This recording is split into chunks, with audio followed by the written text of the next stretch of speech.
Hello, and welcome to the FI Entrepreneur, Financial Planning for the Risk Taker. This podcast will show you how to achieve FI through entrepreneurial pursuits by developing a well-calibrated and thought-out plan for risk management so that you can maximize the rewards.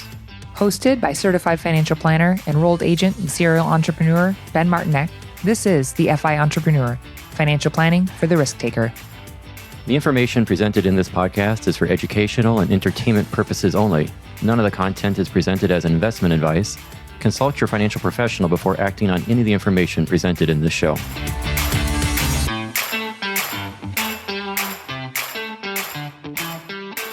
Hello, everyone. Welcome to the FI Entrepreneur, Financial Planning for the Risk Taker. This is Ben Martinek here with you, along with my co-host, Andrew Bencivenga. Andrew, why don't you go and say hi to everyone? Hello, how's everyone doing today? Glad to be here with you in your car or in your headphones. Sometimes Andrew gets in your head and you can't get him out, right? This is true. No, it's so true. It's my Jedi mind control. So we're talking about a continuation from the episode that we had previously with my wife, Deb, in which we talked about business entity selection. If you had listened to that episode, you'll know that we had ended it not quite getting to a discussion on the limited liability company, the LLC, and thought we should continue on our conversation from that episode to discuss further what value the LLC might have you as an entrepreneur and whether or not you should pursue it. Is it good for you? Is it bad for you? What would it entail? Does it change things from a taxation perspective? How could it maybe change things from a taxation perspective? There's a whole number of things potentially come into play. But what you'll probably take away primarily and what really we want to communicate to you is that by and large, they have made the LLC as the business entity of choice for the small business owner. And I think it's with good reason that if you have decided to go out on your own, and especially if this business is your primary occupation activity, and especially if it has any potential for liability, which most businesses do, then yes, you should seriously consider establishing yourself as an LLC. So we're going to talk about why that is and how it could be helpful. Fully note that this conversation, much like we had discussed in that last episode, is a combination, really. The discussion of business entities always comes down to an issue of taxation. How is the business entity taxed? And also, what kind of liability protection does this business entity provide? And really, maybe as a third tier, what kind of requirements are needed that need to be met by you in order to keep the viability, the legitimacy of this business entity respected? And so, we have all three of these in play. So as much as we can maybe speak partially to the tax side of this and give you some good guidance, we aren't attorneys and can't really speak to the liability side of this. There are 50 states in our country, the United States of America, and each state has a little bit of a different interpretation as to what any of these businesses mean, what this entity structure means, and what kind of protection that affords you. And so just as we get underway here, you need to fully know that you need to talk to an attorney if you really want to get a full conversation on how this is advantageous and what's best for you. It would be lopsided of us to only hear the tax side, which is what we're able to primarily speak to. So with that sort of introduction, Andrew, you have anything you want to chime in on this exciting topic of limited liability company, LLC? As we are speaking about liability, I do want to make sure that Ben's further disclaimer was obvious enough. We are not lawyers. This is not legal advice. This is for entertainment purposes only. And consult your financial advisor and lawyer if you're considering doing an LLC. But yeah, like Ben said, they are the business entity of choice these days.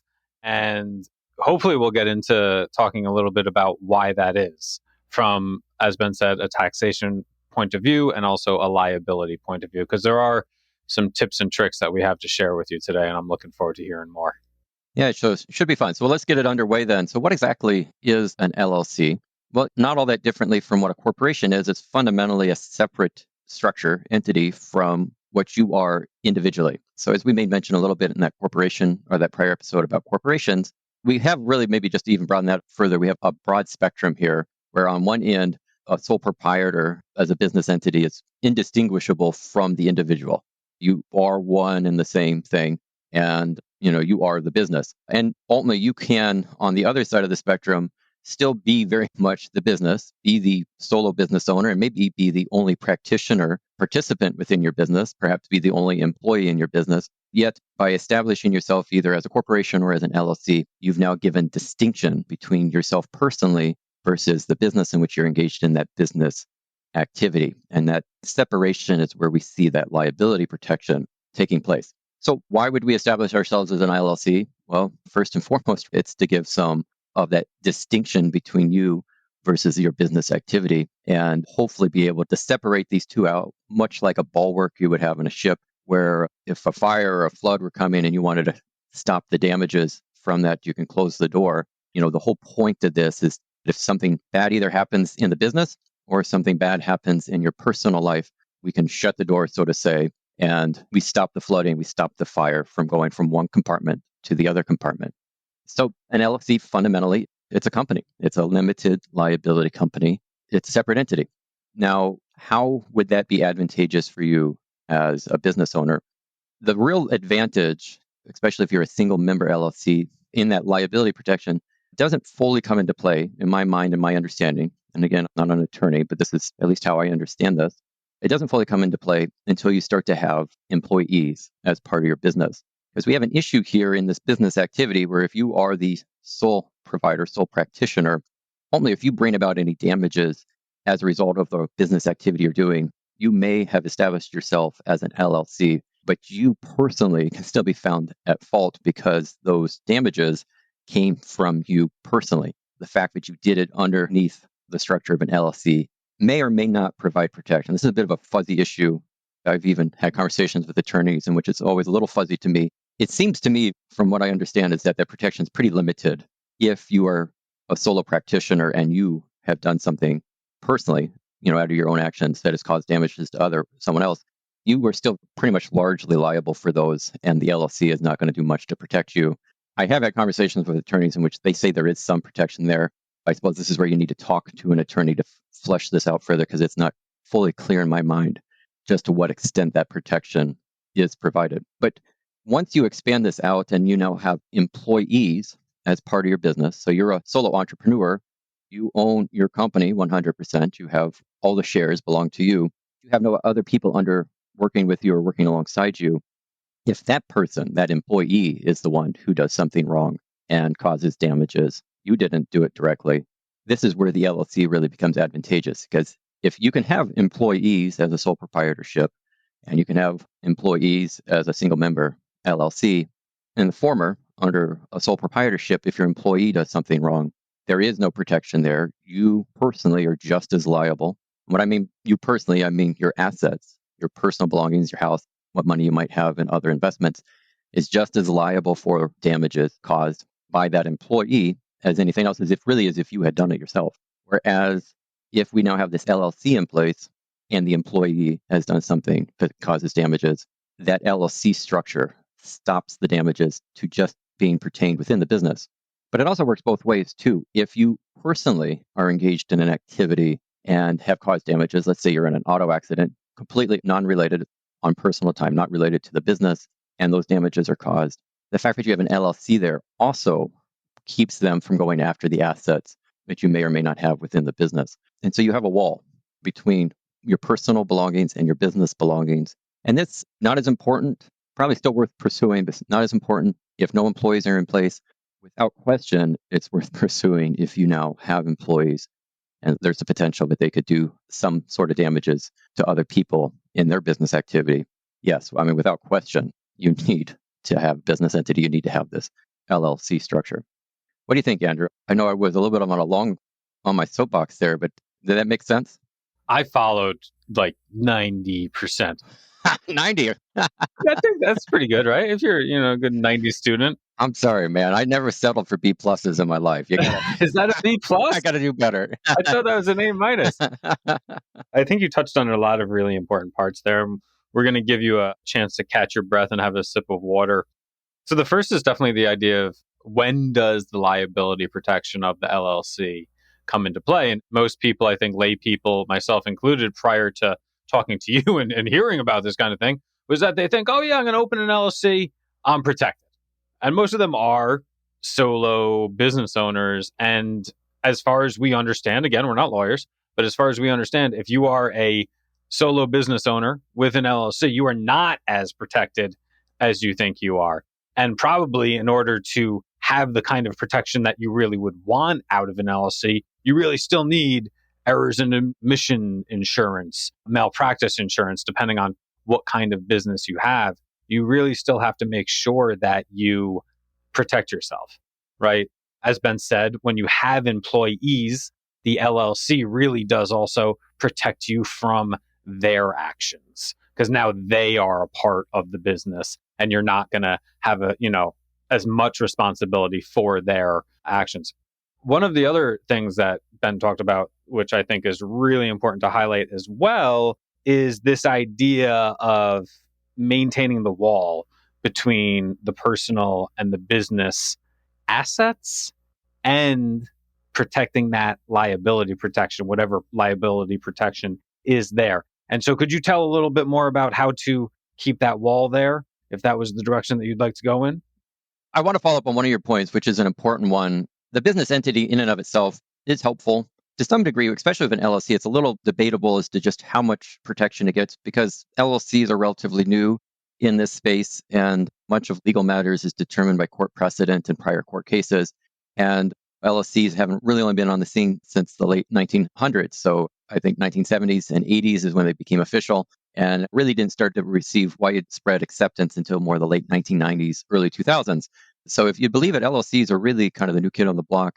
It's not really unknown, actually, what exactly an LLC is to some extent. If you'd believe it, you'll read these books on this, and they're actually, we're not really sure what an LLC is. We kind of think it's like a corporation, kind of think like it's a partnership. It has some benefits. You probably should do it. And then hopefully that's the smart choice. That's how we vet all of our Yeah, decisions. right. Just what the heck? It can't hurt. So again, this is why you have to talk to an attorney. And to some extent, I mean, that would be really fundamentally, LLCs aren't terribly expensive. So for most people, most participants, if you happen to be a resident of California, there is a decent annual expense in having an LLC. California in particular charges an $800 a year filing tax fee, what they call a franchise tax, just simply to have an LLC there in the States. So I think they're the only state I'm aware of that has something that significant. New York might have one too, but I think it's only a couple hundred to be an LLC. And now, if you're a resident of California, can you open your LLC in a different state to get around that? I wouldn't be able to answer that off the top of my head. So sorry, folks. We need lawyers. Thanks, Andrew, for throwing that one out there. But that's a swing and a I, miss, folks. I think we can. We got to Google that. But yes, I think we can. You're going to want to check on that. So Sure. I couldn't tell you. That's outside what I would know off the top of my head on the subject matter. So the LLC, really to round out the protection here, isn't just simply to create one. What are some general recommendations here? General recommendation would be, if you're in business and this business has any potential for liability, for the most part, it's pretty inexpensive to establish an LLC, especially a single member LLC. It's largely just a matter of becoming registered with your respective current state. Usually, the setup fee that the state will charge you is a couple $100s. And then there's an annual recertification, re-registration, basically like an annual notice or a testament that you're still around. And then it just has to be filed away every year. At least here locally in North Dakota, they charge $50 to do that. So fairly inexpensive to go and establish yourself as an LLC. If you want, you can go further and have a lawyer draft up an operating agreement in a single member LLC just to give it some formality. Practically speaking, that's probably would be overkill and not fully needed because you are your own business, and really the operating agreement has the right to be changed once the majority owner decides that a change is merited. Well, if you're the single owner of the business, you're always the majority owner. You can always just up and change your operating agreement at any time. So, do you really need to have an agreement in your business with yourself on how you want the business to run? It's not needed. So it adds some formality to it. Again, wouldn't hurt, but certainly isn't strictly necessary. Of course, that issue changes quite a bit if you have now a partner, which let's talk about that in a moment. But to fill out an LLC, you don't want to just simply establish one and pay the fee. There are requirements that need to be met in order to keep the LLC viable, in order for it to remain respected, for it to be seen as legitimate. And then insurance, as well as Andrew was alluding to, is just simply needed. Your primary means of protection, especially from any damages coming from your own activity as a sole practitioner. So, we can talk about a solo business owner, and you can be a solo business owner who may have employees. There's a bit of a distinction here. If you are the solo business owner who is also the only one participating in the business activity, without question, don't think that the LLC has somehow protected you. You need insurance, usually some form of malpractice insurance or errors and admission insurance. the fact that you have an LLC doesn't negate the need for that insurance component. And really, that insurance, probably more so than the LLC, is the primary means that you have of any liability protection if damages come about. But there are other, requirements to being an LLC in order for the business to be protected.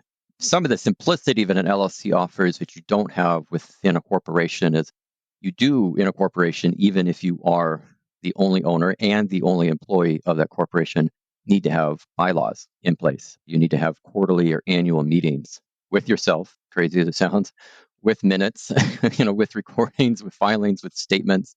I don't have as much direct experience with corporations. I haven't worked with them, but basically the parliamentary procedure, the pomp and circumstance of making this look like a corporation has to be maintained within a corporation status. There is some truth to that as an LLC, certainly wouldn't hurt, but the whole point of an LLC is to make this more simplified. These annual meetings, especially if you are the solo owner, the single member, aren't strictly required, but would be strictly required. Something that would start to jeopardize the viability of this LLC would be, let's say, not having dedicated business accounts or a dedicated business card or this reimbursement arrangement between yourself for purchases perhaps maybe accidentally made on a personal card rather than a business card. If you want this LLC to be thought of legitimately as a separate company, if you were employed somewhere, you wouldn't be sharing your personal bank account with the business account of the business, right? That would obviously be obscene and you wouldn't dare do such a thing. Well, you can't do that either within your own LLC and your own business. This needs to be a separate entity. So from a taxation, this is where this issue gets a little confusing. From a taxation issue, because a lot of people ask, what would the IRS have to say on this? Quite frankly, the IRS thinks of LLCs, a single member LLC, as a sole proprietorship. That really is in the IRS's view. Now, it doesn't have to think of an LLC as a sole proprietorship. You actually can elect as a single member LLC to be thought of and treated differently tax-wise than just a sole proprietorship. But the default presumption on the part of the IRS is you're a sole proprietorship. And within a sole proprietorship, you can have commingling of bank accounts. Probably not a best practice and should be avoided, but the IRS, quite frankly, doesn't care. Like that's not a requirement that it be segregated out. Within an LLC, which is still taxed the same way as a sole proprietorship, it does matter, but it doesn't matter for tax purposes. It matters for liability purposes. It's a matter of preserving the legitimacy of this separate company that you're utilizing. We haven't talked much about how an LLC can be taxed differently.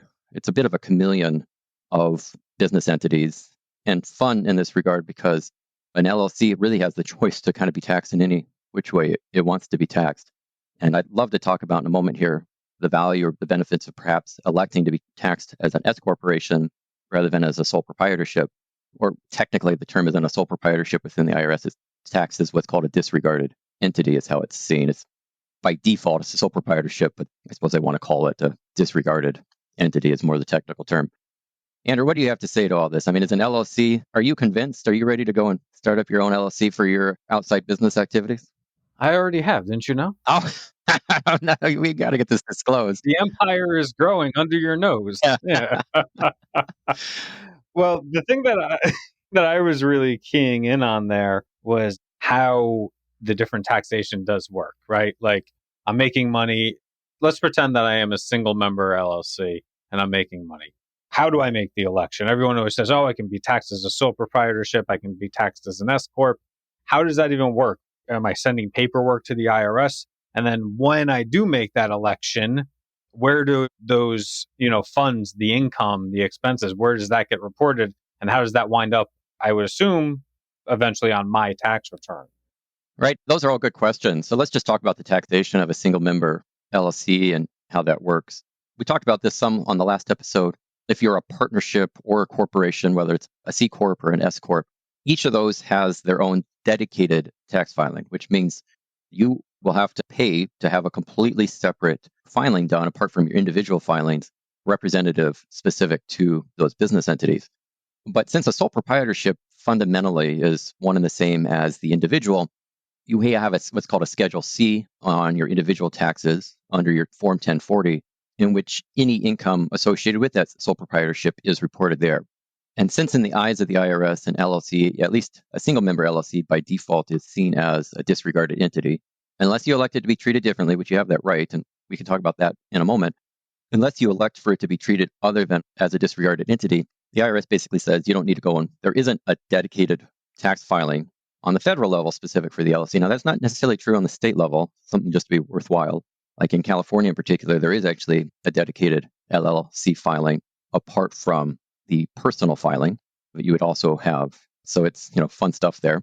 But on the federal level, at least, always keep in mind that when it comes to taxes, we have both federal and state.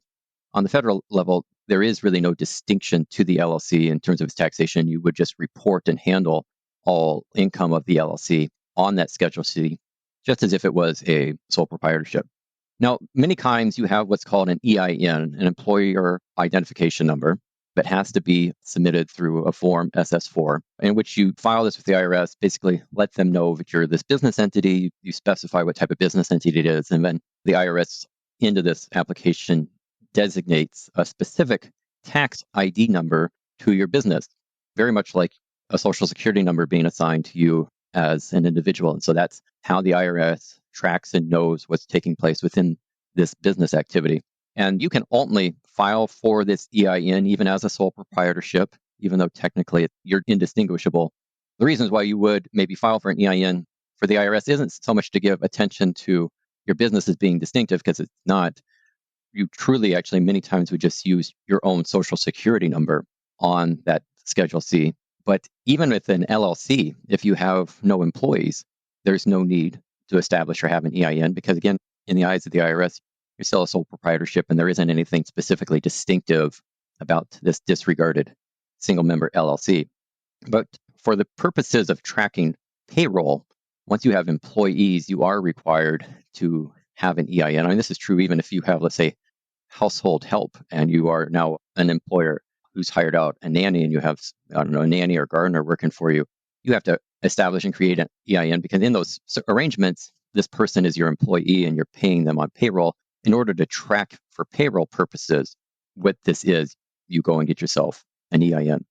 So probably the closest that you would come to registering with the IRS is the filing of SS4 and getting the EIN number. But the strict need for that EIN number really doesn't come into play, even as a single member LLC, until you have employees. Because even as a single member LLC, you would actually still have that LLC designated to you under your social security number rather than the EIN. It's only until payroll comes into play that the EIN starts to become a requirement. So does that answer your question there about where you would file this on your tax filings and how you effectively register it with the IRS? Basically, but I want to try to stump you again. Oh, let's give it a shot. You've spoke a lot so far about the idea of having employees, and to me, it sounds like that really complicates things a lot. You have no idea, Andrew. No. Making it hard for you.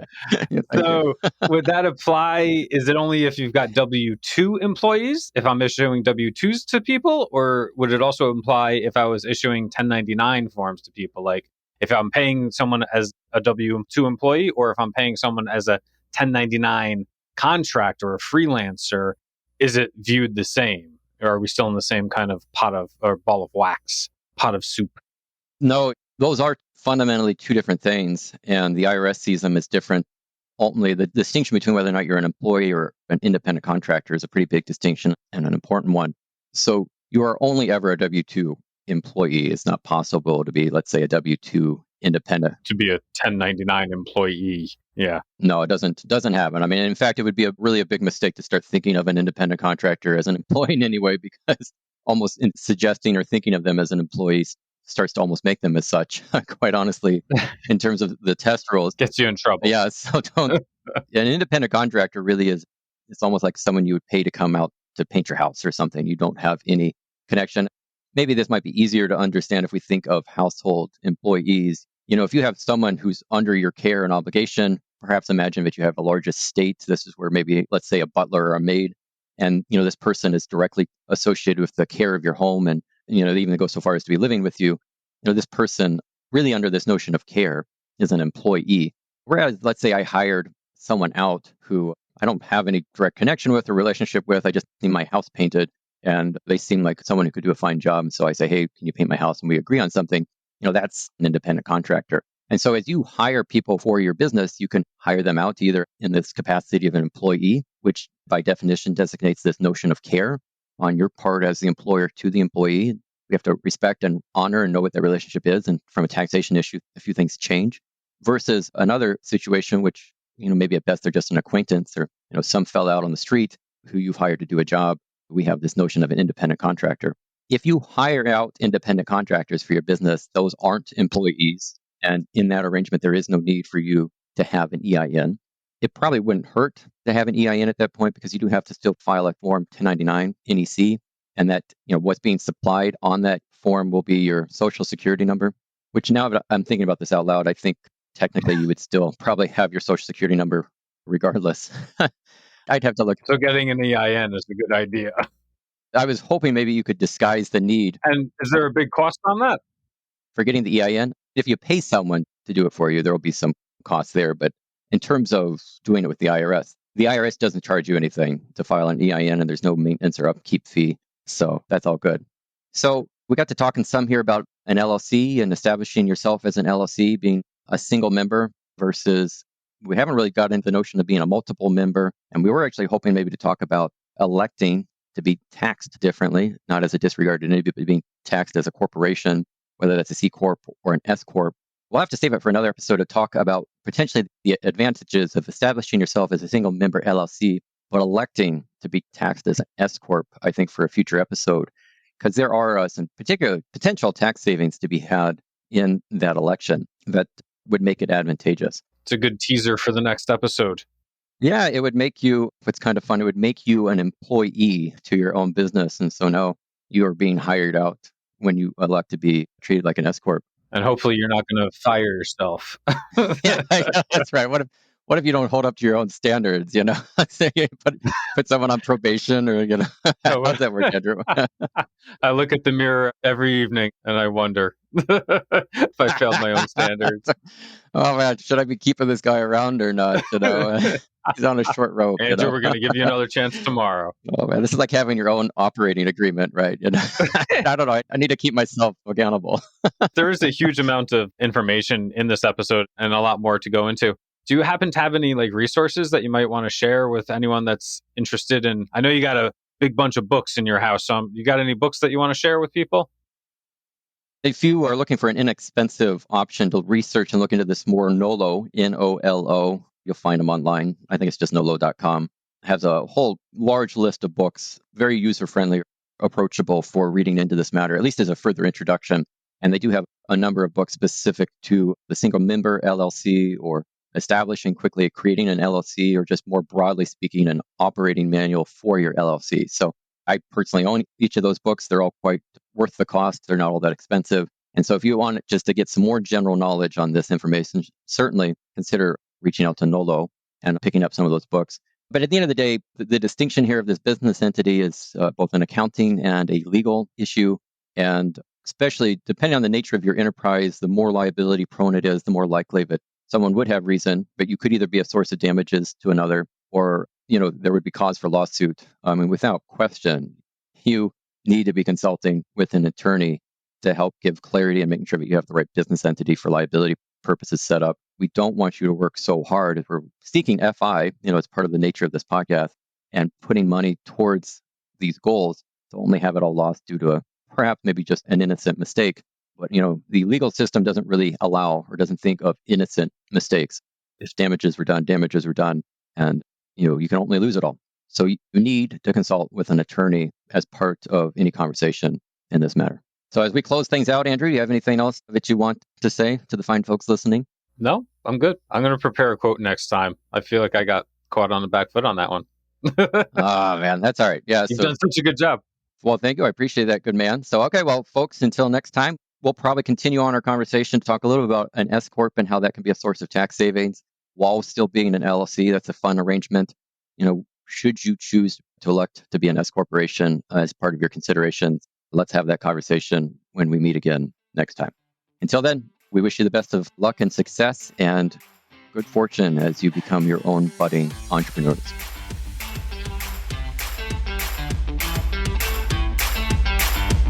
Thanks for listening. I hope you've had as much fun as we did. If you'd like to learn more about any of the subjects we spoke about, please visit our website for show notes, links, and more. Hit like, subscribe, or whatever button you've got in front of you to show some love. Remember, the information presented in this podcast is for educational and entertainment purposes only. Remember what Teddy Roosevelt said about the person who strives greatly.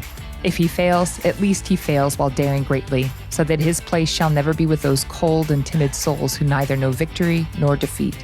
Until next time, keep striving. Thanks again, and be well.